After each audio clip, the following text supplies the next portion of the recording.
sijui kama mmoja wenu anaweza akanijibu. Naona ninyi wote hapa mnavaa Barcelona hapo. Mnavaa Barcelona. Sasa nataka nielewe brandi kubwa lebo ya brandi kubwa inasema ni sharti kuvaa Barcelona ama ninyi yote ni mafans wa Barcelona. Sasa watu waje brandi kubwa. Barcelona ni timu moja, tena ni timu yenye ushirikiano. Barcelona ni timu kubwa yenyewe inapendwa sana kuliko yote hapa duniani. So kwa maana sisi ni wa Barcelona na tuna upendo mkubwa kabisa. Na chama na washabiki wote wa Barcelona ni brand kubwa.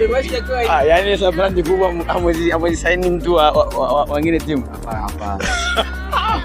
Yaani level ya brand kubwa inachama na timu mbele kwanza. Kweli kabisa. Yaani wewe ni Barcelona wewe damdam. Naona baba Barcelona. Tangu mimi nileta mpya kabisa.